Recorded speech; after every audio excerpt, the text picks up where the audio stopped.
Hello, hello. Welcome to English Extras. I'm Jean, your guide to making your English sound natural and authentic.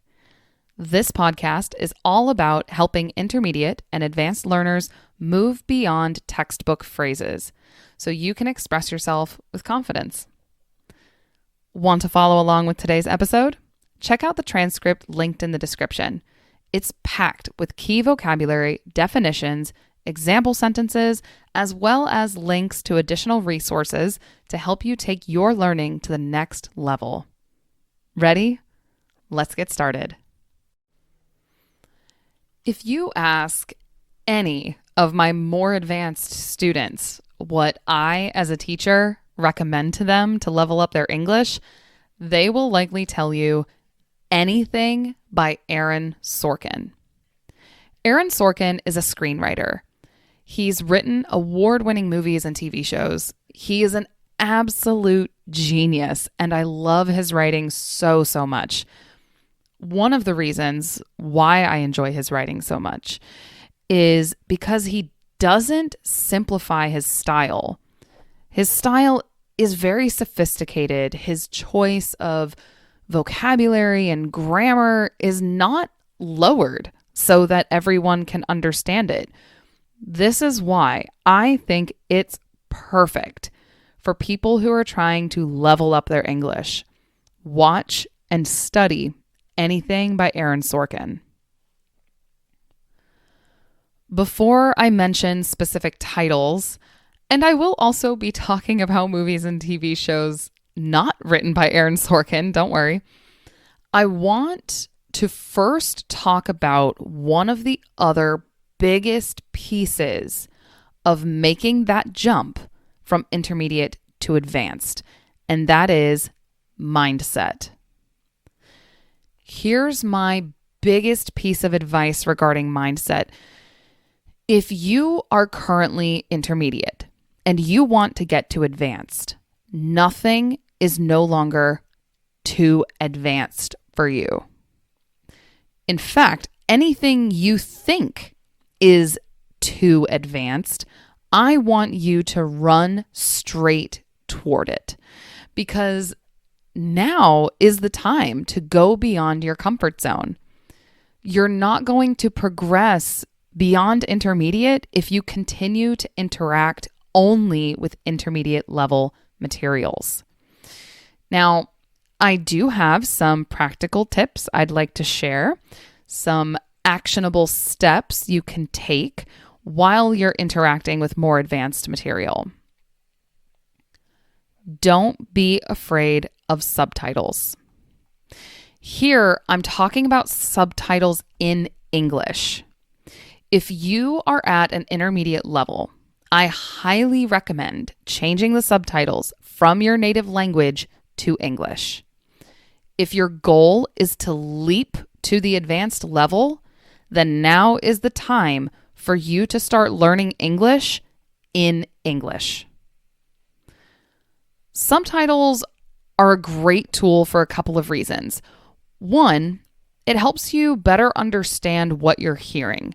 This is great, especially if the characters are speaking very quickly or with an accent you're unfamiliar with. Two, it improves your reading speed. Over time, you will become faster and reading aloud will become more natural. And three, it helps with pronunciation when you can match what you hear with what you see. There are, however, some cons to subtitles, especially if your goal is to level up your English. One con is that you can become overly dependent on them. So you aren't progressing in your ability to understand spoken English without them. Unfortunately, the real world does not have subtitles. Honestly, I wish it did. There's also other problems with subtitles. Sometimes they're inaccurate. I experienced this problem trying to watch Disney movies in Spanish with Spanish subtitles. The two aren't synced. It drives me absolutely crazy, let me tell you. If you're nervous about using or not using subtitles, here's what I recommend. Rewatch scenes. Watch a scene with subtitles first. Evaluate how much you understand. Look up or translate unfamiliar words. Then watch the scene again without subtitles. The reason I recommend starting with subtitles is so that you can know what to listen for.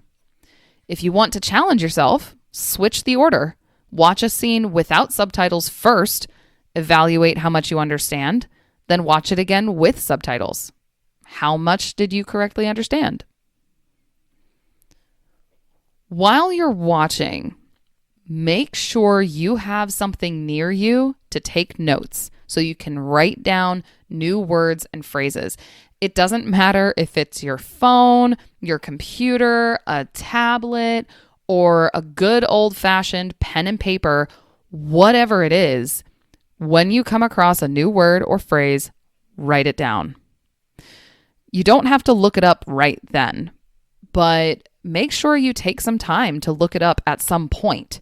Better yet, if it's a phrase you want to master and practice, bring it to your English teacher, ask an English-speaking friend, or post about it online. It will strengthen your connection with that word, so you will be less likely to forget it. Also, while you're watching, focus on the body language and tone of the speaker. According to some research, body language alone makes up 55% of communication, and tone makes up another 38%. So while you're watching something, make sure to keep an eye on what the speakers are doing with their bodies, not just what's coming out of their mouths. I also encourage you to explore regional accents. In America, for example, there are 5 to 7 major regional accents. And despite its relative tiny size, the UK is well known for its insane amount of linguistic diversity. Do you have to know all of them? Absolutely not. But if you're looking to feel more comfortable at an advanced level of English, becoming familiar or even comfortable with various accents of English is, in my opinion, important.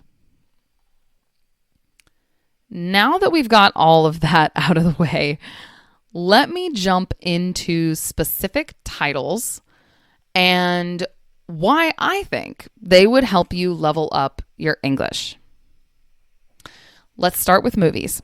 First on my list is the classic military drama A Few Good Men, starring Tom Cruise, Demi Moore, and Jack Nicholson.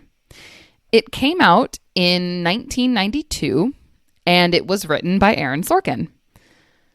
The story of A Few Good Men is somewhat straightforward, but it does contain some vocabulary specific to the law. In general, it features Aaron Sorkin's quick, flowing dialogue style, and characters will sometimes give mini speeches that could be difficult to keep up with. Next is The American President. This political romantic comedy came out in 1995 and stars Michael Douglas and Annette Bening. It was also written by Aaron Sorkin. The American President is definitely a good example of advanced English. The vocabulary, the syntax, the grammar, all of it is sophisticated. There aren't any noticeable regional accents in this movie. Everyone has a very standard American accent. The next on my list is another Aaron Sorkin movie called The Trial of the Chicago 7. This is a historical drama that came out in 2020, but is about events that happened in 1968 during a time of a lot of political tension in the United States. Despite the gap between now and then, it is very relevant to today. This movie has characters with regional accents, which you can hear from the characters Abby Hoffman and Bobby Seale. The next on my list is not a movie written by Aaron Sorkin, but don't worry, I'll return to him. And that is the 2010 historical drama, The King's Speech, starring Colin Firth and Geoffrey Rush. Not only is the story fantastic, but the language is as well. There's a huge emphasis on language in The King's Speech, and it includes a lot of examples of slow, careful pronunciation. Of course, it's entirely British English, but again, don't be afraid to explore other accents. If you want to familiarize yourself with British English, The King's Speech is a great place to start. The last movie I have to recommend to you today is the 1992 courtroom comedy, My Cousin Vinny, starring Joe Pesci and Marissa Tomei.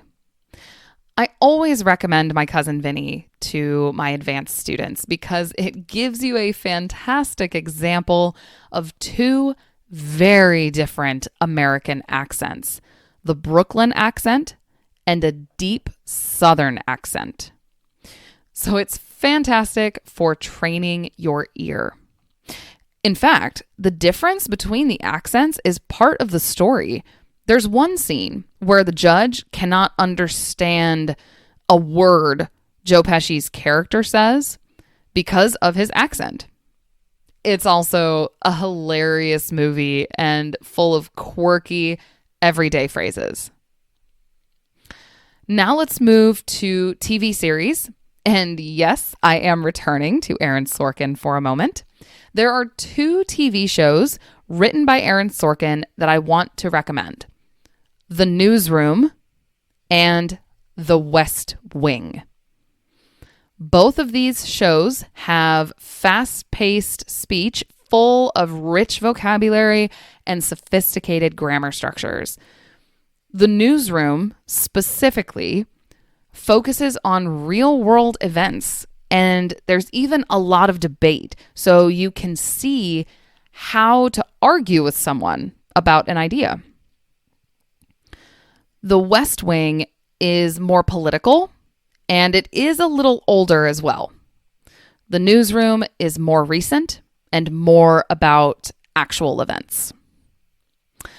Okay, that's the last I'm going to talk about Aaron Sorkin, I promise. Another TV show I recommend is Gilmore Girls.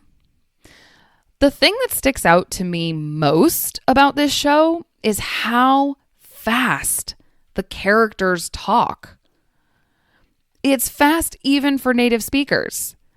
So it's a great way to train your ear to natural, native level speaking speed.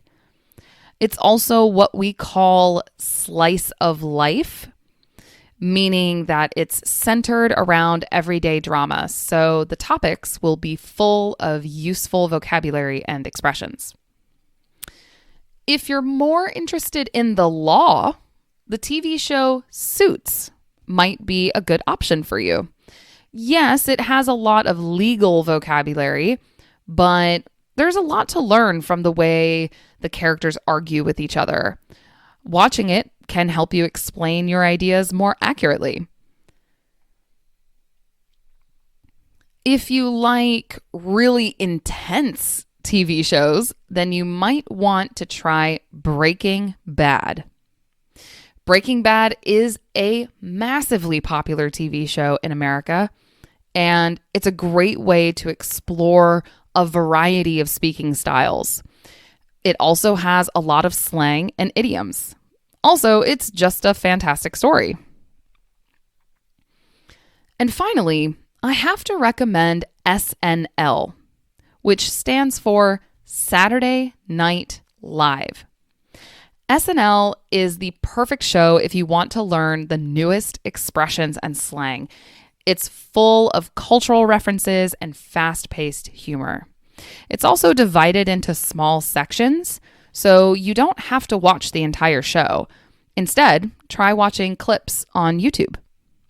Speaking of YouTube, I've included links to the trailers of all of these movies and TV shows in the transcript of this episode, as well as links to some of my favorite SNL skits. If you'd like access, make sure to check out the description for the link. That's all I have for you today. A bunch of different movies and TV shows to help you level up your English. If you watch any of these, let me know. I'm curious about your experience. As always, thanks for listening. Until next time, bye.